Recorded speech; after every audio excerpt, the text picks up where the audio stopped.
वहाँ से एक सांसद जो हुआ करते थे पहले सीताराम सिंह, उनके पुत्र एक हैं राणा रंजीत सिंह, तो वो एमआईएम के टिकट पर खड़े हैं, वो भी बाबू साहेब, और इधर लवली आनंद भी बाबू साहेब। तो ये टक्कर दिलचस्प हो गई है। अब इसमें जो वैश्य वोटों को साध लेगा वहाँ, उसकी बाजी, हाँ, उसकी बल्ले बल्ले हो जाएगी, वो आराम से लोकसभा पहुंच जाएगा। डीएम थे जी कृष्णैया, गोपालगंज के डीएम, जिनकी हत्या के केस में सजा भुगत रहे थे आनंद मोहन, वो भी वहाँ मुद्दा बने हुए हैं। अच्छा, बिल्कुल। वो दलित वोटरों को अपनी ओर खींचने के लिए राजद की ओर से इसको उछाला जा रहा है। राणा रणधीर वहाँ खड़े हो गए हैं। वो उनको आनंद मोहन को ज़्यादा चैलेंज नहीं कर पाएंगे। आनंद मोहन का जो वोटर है वो इंटैक्ट है, लेकिन हाल के दिनों में राजद की तरफ से कुशवाहा वोटरों को तोड़ने की जो कोशिश हुई है, उसका असर शिवहर में जरूर देखने को मिलेगा। जेडीयू कैंडिडेट को जीतना है तो दम भाजपा को ही लगाना पड़ेगा। बिल्कुल, भाजपा के बगैर काम नहीं चलेगा, क्योंकि नरेंद्र मोदी के कंधे पर सवार होकर ही तो सबको पहुंचना है। अगर वैश्य मतदाता को भाजपा नहीं संभाल पाई, तब तो फिर भगवान मालिक हैं, लवली आनंद की कैसे जीत होगी। हैरानी की बात है कि आखिर जदयू ने वहां प्रतिनिधित्व क्यों नहीं किया, जबकि सारे नेता थे। बिहार से उपेंद्र कुशवाहा गए, पशुपति पारस गए, चिराग पासवान गए, मांझी जी गए, जितने सहयोगी दल हैं सभी गए, सिर्फ जदयू के नेता नहीं गए। तो भतीजा जो उनके हैं, प्रिय भतीजा तेजस्वी यादव, वो जो कह रहे हैं कि चाचा हमारे साथ हैं और देर सवेर आएंगे, तो कहीं वो उसमें कुछ दम नजर आता है। जब जब वो बीमार पड़ जाते हैं, मैंने तो कुछ ना कुछ होता है। ये गनीमत है कि वो राजगीर नहीं चले गए हैं, मैंने राजगीर चले जाते तो होता कि निश्चित रूप से कुछ होने वाला है। जदयू में अभी चिंता की लहर है। जदयू के नेता अपने भविष्य को लेकर के चिंतित हैं कि क्या होगा। और जो लगातार देखिए, जब से अलग हुए हैं नीतीश जी महागठबंधन से, उसके बाद से राजद का जो तेवर है वो कभी सख्त नहीं दिखा। तेजस्वी के भाषणों को समझिए, दूसरे की वाराणसी से जदयू नेताओं की अनुपस्थिति को समझिए। ये दो संकेत को समझना पड़ेगा और उसी के आधार पर बिहार की राजनीति फिर इधर उधर हो सकती है। नमस्कार, आप लाइव बिहार देख रहे हैं। मैं हूं राज मोहन तिवारी। एक बार फिर से आप सभी का स्वागत है हमारे खास प्रोग्राम खबरों से खबरदार में। देखिए, लोकसभा चुनाव का समय है, लेकिन आज बहुत ज़्यादा राजनीतिक जो दांव पेच हैं वो देखने को नहीं मिले हैं। प्रचार प्रसार भी कैंडिडेट के लिए राजनेताओं ने किया है तो चुपचाप ही किया है, ज़्यादा धुआंधार नहीं देखने को मिला। लेकिन बीजेपी के राष्ट्रीय अध्यक्ष जेपी नड्डा बीती रात पटना आए थे, जब सुशील कुमार मोदी का अंतिम संस्कार हो रहा था, उसमें वो शामिल हुए। लेकिन आज शिवहर लोकसभा में जेडीयू कैंडिडेट लवली आनंद के लिए उन्होंने वोट मांगा है। ऐसे में शिवहर का दांव पेच क्या चल रहा है, शिवहर का समीकरण क्या कह रहा है, उस पर बात करेंगे। लेकिन इसके अलावा एक और बड़ी खबर यह है, जैसा कि पहले हमने आपको कल रात में भी अपने प्रोग्राम में बताया था कि नीतीश कुमार अस्वस्थ हो गए, तो वाराणसी में पीएम मोदी का नामांकन था, उसमें शामिल नहीं हुए। लेकिन बड़ी बात यह है कि खबर यह भी निकलकर सामने आई है कि तमाम एनडीए के प्रतिनिधि मौजूद रहे, लेकिन जेडीयू का कोई भी प्रतिनिधि वहां दिखाई नहीं दिया। वहीं अमित शाह, केंद्रीय गृह मंत्री, आज पटना आ रहे हैं, रात में पहुंचेंगे, सुशील मोदी जी के आवास पर भी जाएंगे, और उसके बाद कल उनकी 2 जनसभाएं मधुबनी और सीतामढ़ी में आपको देखने को मिलेगी। इस पर विस्तार से चर्चा करेंगे। हमारे साथ वरिष्ठ पत्रकार रवि रंजन जी हैं और प्रवीण बागी जी हैं। सबसे पहले कैसे देख रहे हैं जो आज जेपी नड्डा जी का जनसभा शिवहर में हुआ? देखिए, शिवहर कई मामलों में महत्वपूर्ण है वहाँ का चुनाव। एक तो ये है कि बिहार की वो इकलौती सीट है जहाँ 2 महिलाएं आमने सामने हैं, और उसमें एक अगड़ी जाति की महिला है या सामान्य जाति की महिला हैं, पूर्व सांसद भी हैं, और दूसरी ओर उनके मुकाबले में पूर्व मुखिया जो हैं वो खड़ी हैं जो वैश्य समुदाय से आती हैं। तो इसलिए वो मामला बड़ा दिलचस्प हो गया है। एक और राजनीति के धुरंधर खिलाड़ी हैं जो एनडीए के कैंडिडेट हैं लवली आनंद, उनके वो भी सांसद रही हैं, उनके पति आनंद मोहन वो भी सांसद रहे हैं, और बेटे विधायक हैं। उनके बेटे वहीं से शिवहर से विधायक हैं, चेतन आनंद।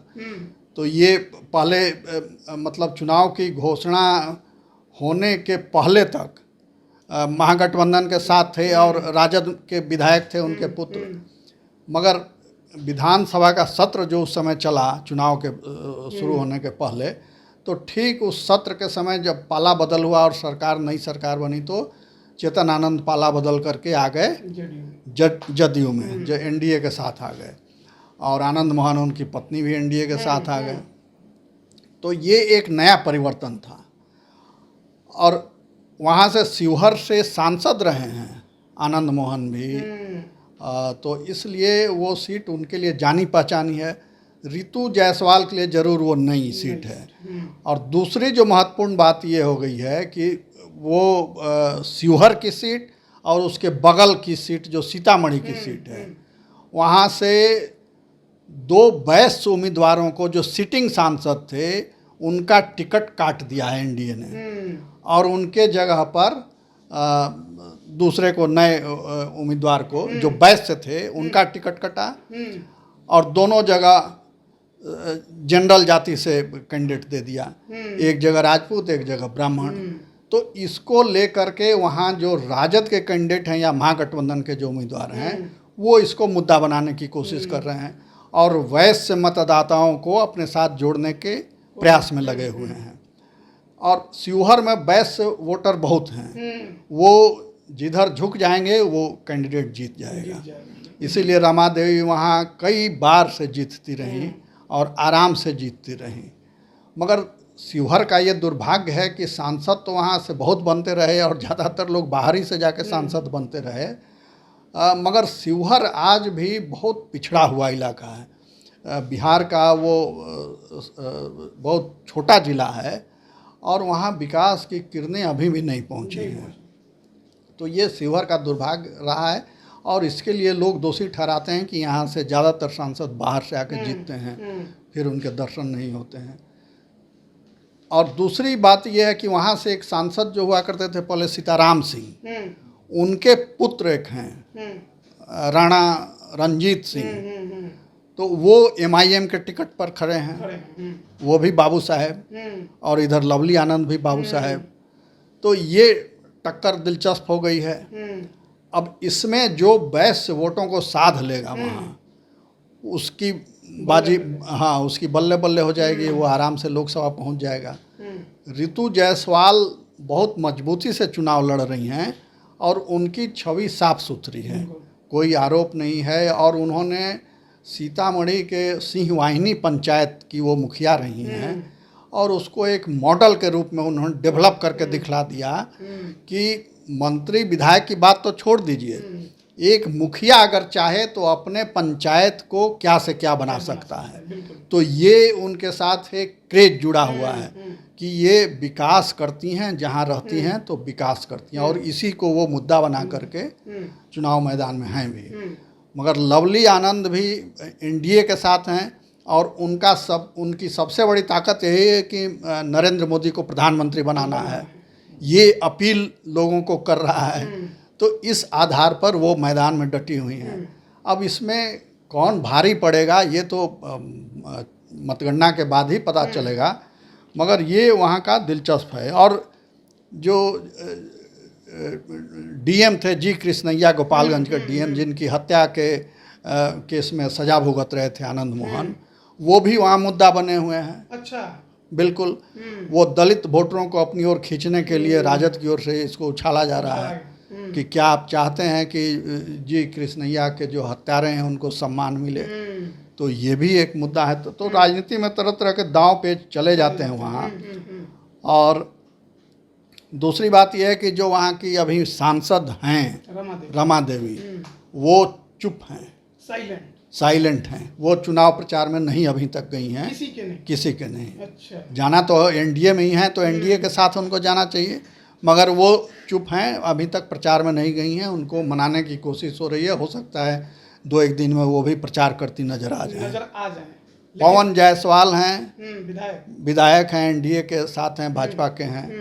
तो वो भी कुछ खटपट हो गया था उनका, तो वो भी नाराज़ होकर बैठे हुए थे, कुछ बोल भी रहे थे विरोध में, मगर उनको समझा बुझा के शांत किया गया है। लेकिन प्रचार में अब वो भी नहीं दिखाई प्रचार में नहीं जा रहे हैं वो भी। जा रहे हैं। तो ये सब प्रतिकूल स्थितियां हैं, मगर अभी थोड़ा समय है, इसलिए जो भाजपा की मैनेजमेंट ग्रुप है वहाँ वो सक्रिय है कि कैसे इन चीज़ों को टैकल किया जाए और स्थिति वहाँ नॉर्मल कर दी जाए। जेडीयू कैंडिडेट को जीतना है तो दम भाजपा को ही लगाना पड़ेगा। बिल्कुल, भाजपा के बगैर काम नहीं चलेगा, क्योंकि नरेंद्र मोदी के कंधे पर सवार होकर ही तो सबको पहुंचना है एनडीए के कैंडिडेट को। तो सबसे बड़ी ताकत नरेंद्र मोदी हैं आज वोटरों को अपनी ओर आकर्षित करने के लिए। तो यही दाव पेच वहाँ चल रहा है। रवि रंजन जी कैसे देख रहे हैं इसको? देखिए, शिवहर में रितु जायसवाल और लवली आनंद के बीच जो लड़ाई है उसमें जातिगत समीकरण को जिसने अपना फिट बैठा लिया उसकी जीत पक्की हो जाएगी। देखिए, आनंद मोहन जब बिहार पीपुल्स पार्टी एक ज़माने में उन्होंने बनाया था और राजपूतों के बड़े नेता वो बन गए थे कुछ दिन के लिए।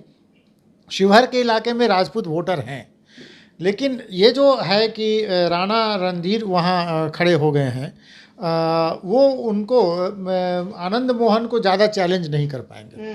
आनंद मोहन का जो वोटर है वो इंटैक्ट है, लेकिन हाल के दिनों में राजद की तरफ से कुशवाहा वोटरों को तोड़ने की जो कोशिश हुई है उसका असर शिवहर में ज़रूर देखने को मिलेगा। रितु जायसवाल एक बहुत ही अच्छी और सुलझी हुई महिला हैं जिन्होंने काम करके दिखाया है, वो जब मुखिया रही हैं, तो उसका एक असर माने कुशवाहा वोटरों में है।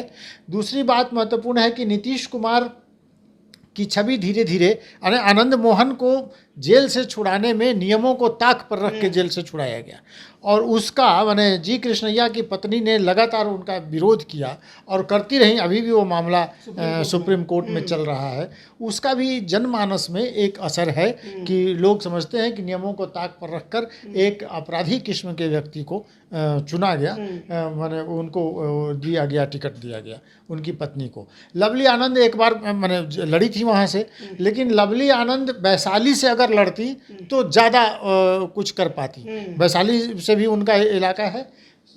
शिवहर में चूँकि रमा देवी चुप हैं और पवन जायसवाल भी बहुत शांत हैं। पवन जायसवाल से तो उनकी बहस हो गई थी, हाँ, आनंद मोहन की। और आनंद मोहन ने एक बार कोई वीडियो वायरल हुआ जिसमें वो कह रहे थे कि कुशवाहा का नहीं चाहिए उनके पास, मैं नहीं जाऊँगा। हाँ, बहुत सारी जातियों का नाम लिया था।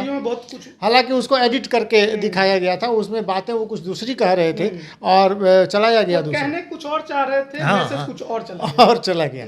तो ये उनके खिलाफ मैसेज वो कन्वे किया गया, माने उस वीडियो को एडिट करके और साजिश के तहत उसको ऐसा प्रेजेंट किया गया कि लगे कि आनंद मोहन इन जातियों के खिलाफ बोल रहे हैं, मगर वो खिलाफ नहीं बोल रहे थे।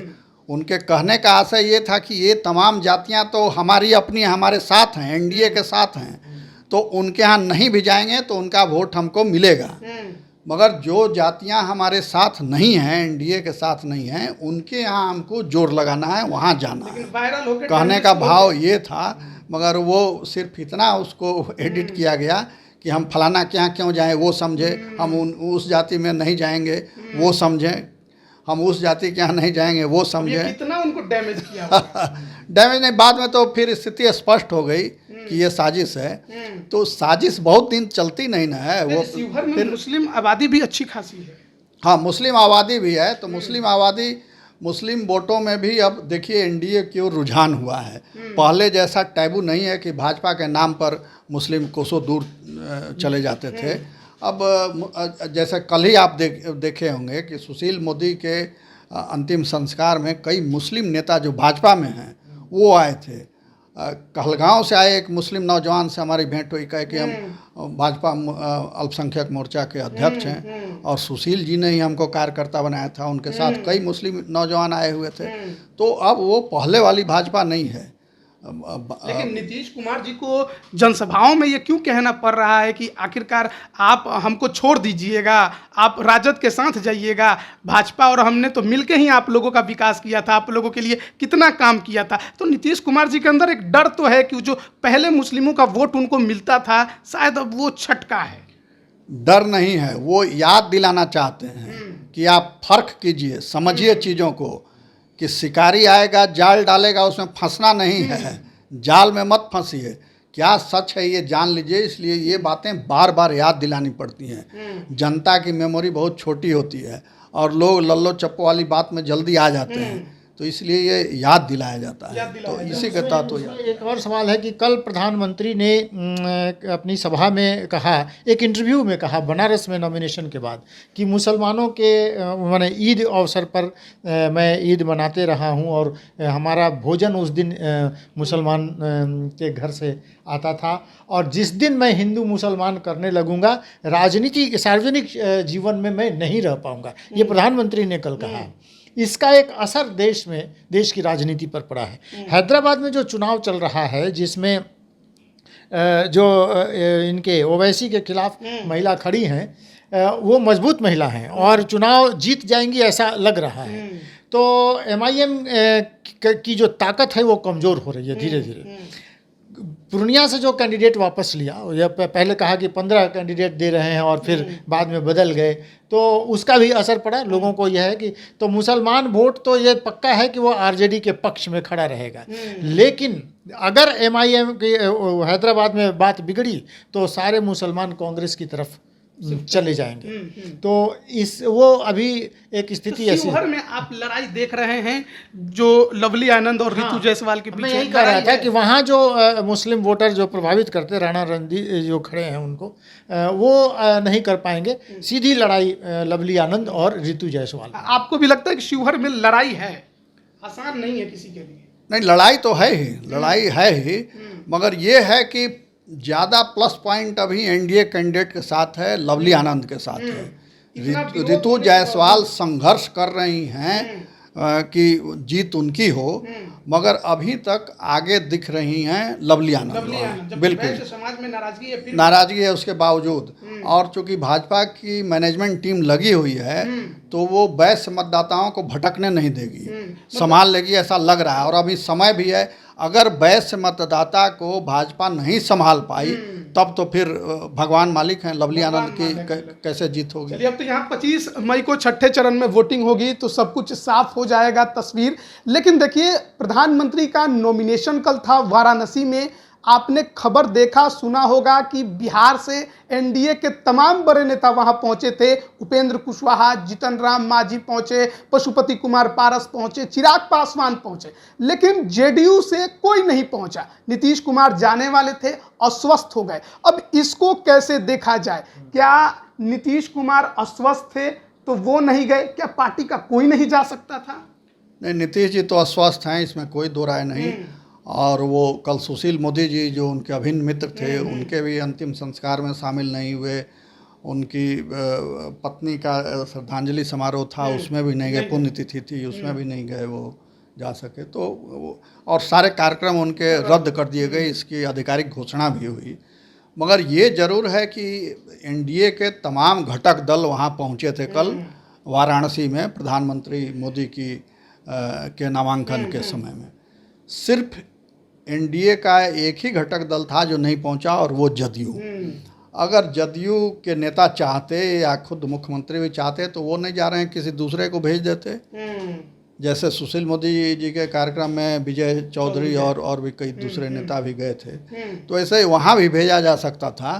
मगर पता नहीं क्यों नहीं भेजा गया। ये बड़ी हैरानी की बात है कि आखिर जदयू ने वहाँ प्रतिनिधित्व क्यों नहीं किया, जबकि सारे नेता थे। बिहार से उपेंद्र कुशवाहा गए, पशुपति पारस गए, चिराग पासवान गए, मांझी जी गए, जितने सहयोगी दल हैं सभी गए, सिर्फ जदयू के नेता नहीं गए।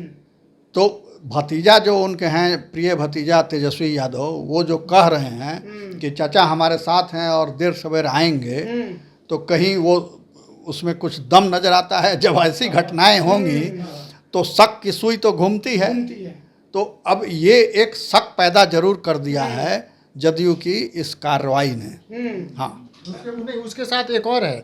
आज आप सोचिए कि उनके प्रवक्ता जो हैं, मुख्य प्रवक्ता नीरज जी से भी ये पूछने की कोशिश हुई है कि मैंने क्यों नहीं कोई गया, तो उन्होंने कहा इसकी जानकारी नहीं है। दूसरा कि उन्होंने कोई स्पष्ट बात नहीं बताई कि मैंने वहाँ क्यों नहीं गए। तो पार्टी के भीतर कुछ ना कुछ तो चल रहा है।